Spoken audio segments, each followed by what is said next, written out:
जालिम कितना जुल्म करेगा सत्ता के गलियारों से। ग्राम सभा बरौआ की गली गली गूंज रही है दीपक यादव जी के नारों से। तो भाइयों बहनों याद रखे, आने वाले 2026 की ग्राम पंचायत चुनाव में दीपक यादव जी को अपना प्रधान बनाना है। अपने क्षेत्र में विकास की गंगा बहाना है। पिता जगदीश यादव जी के सपनों को सजाना है। अपने क्षेत्र में विकास की गंगा बहाना है।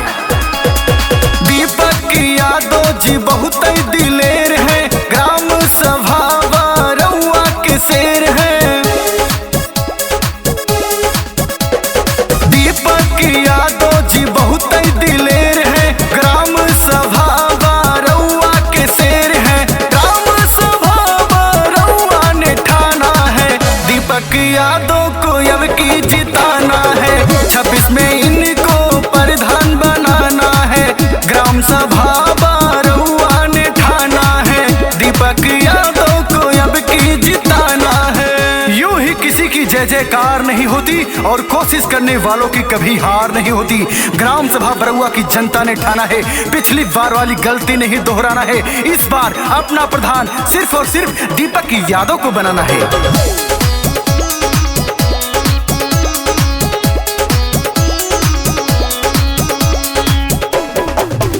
न जात की बात होगी न धर्म की बात होगी, मुद्दा है विकास का, विकास की बात होगी।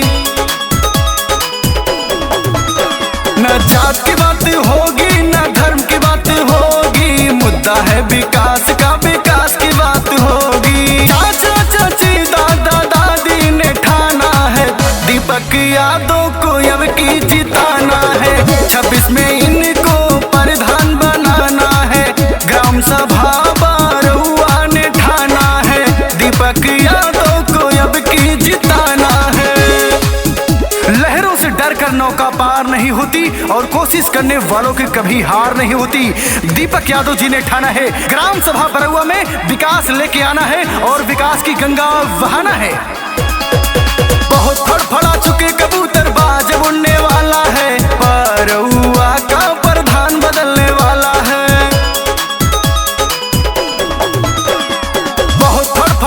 कबूतर बाज उड़ने वाला है, बरौआ का प्रधान बदलने वाला है। जगदीश यादव जी का सपना सजाना है, दीपक यादव को अब की जिताना है।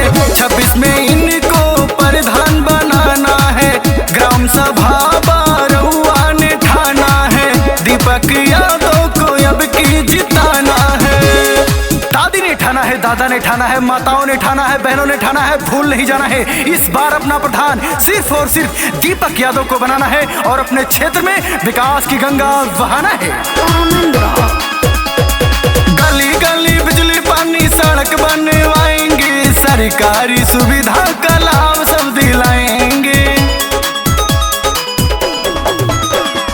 गली गली बिजली पानी सड़क बनवाएंगे, सरकारी सुविधा का लाभ सब दिलाएंगे। अंकित तिवारी ये सबसे बताएंगे, दीपक यादव को अब की जिताना है। 26